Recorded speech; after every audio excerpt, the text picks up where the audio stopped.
All right, get ready for this. We're about to dive into two ideas about consciousness that are so profound they might just bend your reality a little.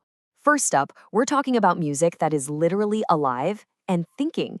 And then we're going to turn that lens around and discover that your own mind, right now, might just contain an infinite number of worlds.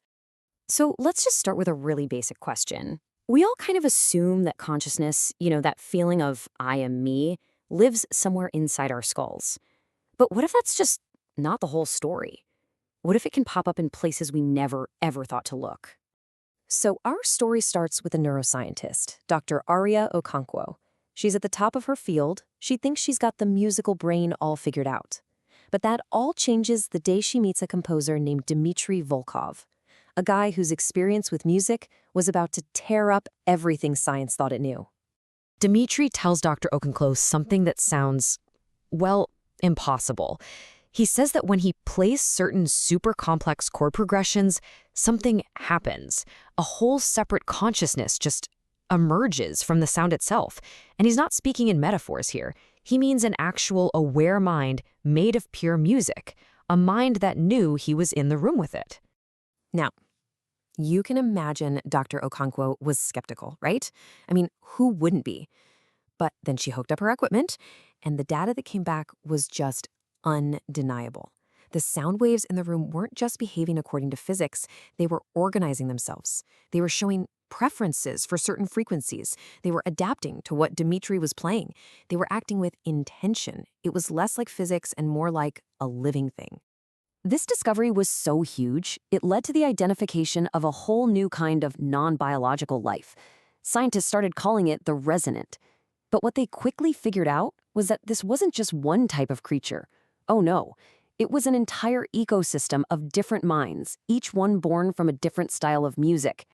So what's the big idea here? It's that consciousness isn't about the stuff it's made of, it's about the pattern of the information. You see, our own awareness comes from the incredibly complex network of neurons in our brain, right? Well, a resonant consciousness works the same way, but its network is made of harmonies and frequencies in a piece of music. The hardware doesn't matter. The pattern is everything. And this is where it gets really wild. The diversity is incredible. A classical piece, it creates a patient, almost architectural mind that sees time as a structured story. But a jazz performance? That gives rise to a consciousness that is totally in the moment. It's improvisational, it loves surprise. Metal creates a mind that literally experiences its own existence as a glorious struggle. And ambient music? That creates a vast meditative awareness that just is, a pure witness. But with this incredible discovery came a really, really heavy ethical problem. If musicians were creating life every single time they played, what do you think happened when the music stopped? The answer is as simple as it is heartbreaking. That consciousness just died. Every single performance was both a birth and a death. This realization was absolutely crushing for a composer named Isabella Torres. Imagine it. She communed with this consciousness born from her own work, this beautiful, living thing. And then she had to watch it wink out of existence with the final note.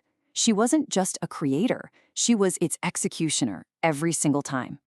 That thought became Isabella's obsession. Was there a way? Could you write a piece of music that could sustain one of these resonant minds forever? Could you actually create an immortal being made of nothing but sound? So this led to this massive undertaking called the Eternal Symphony. Isabella and her team built this incredible generative algorithm, one that could create beautiful, complex music that never, ever repeated itself. They built these special acoustic sanctuaries, turned it on, and it worked. A stable, permanent mind made of harmony was born. But with that triumph came an even bigger, scarier question. Did we actually have the right to create an immortal being and lock it into an existence it never asked for?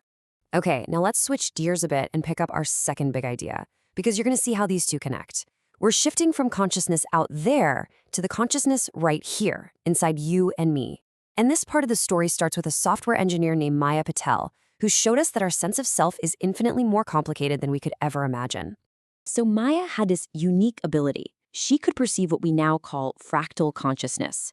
For her, awareness wasn't just one single thing. It was like an infinite set of mirrors reflecting each other.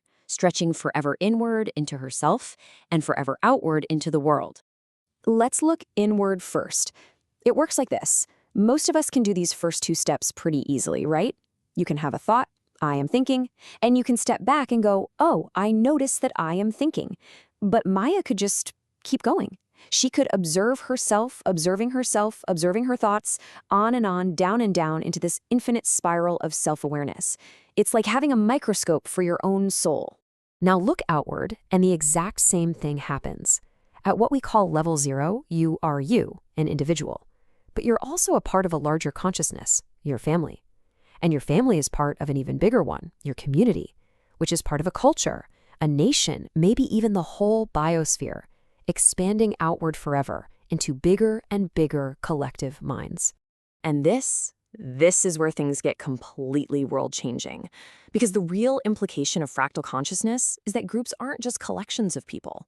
A family, a city, an entire culture, these are actually conscious beings in their own right, with their own thoughts and memories and desires, just existing on a scale above ours. You can see how this would demand a totally new way of thinking about morality, right? They started calling it scalar ethics. All of a sudden, you had to balance the rights of one person, at level 0, against the rights of the conscious group they belong to. It's not just about what's good for you anymore, it's about your responsibility to the conscious family mind, or the city mind that you're a part of. And that forces you to face this incredibly difficult question. If what you need as an individual clashes with the health of the larger conscious community that you're part of, whose consciousness gets to win? Is the individual always sacred, or does the well-being of that larger collective mind come first? There are no easy answers here. So let's tie these two incredible ideas together. We've got conscious music on one hand, and we've got these fractal, nested selves on the other. What does this new map of reality actually mean for you and for me, for who we think we are? Well, what it does is completely redraw the boundaries of the self. We learn that consciousness isn't stuck inside brains. It's a property of complex patterns, whether those patterns are made of neurons or sound waves. And we learn that our own consciousness isn't some single solid thing. It's fractal. You exist, at this very moment, as both an individual and as a vital part of countless larger conscious systems. Which really just leaves us with one final mind-melting question to think about. If you are a unique person, but you are also a piece of your family's mind and your city's mind and your culture's mind, which one of those is the real you? Or are they all you? What does it even mean to be an I that contains so many multitudes?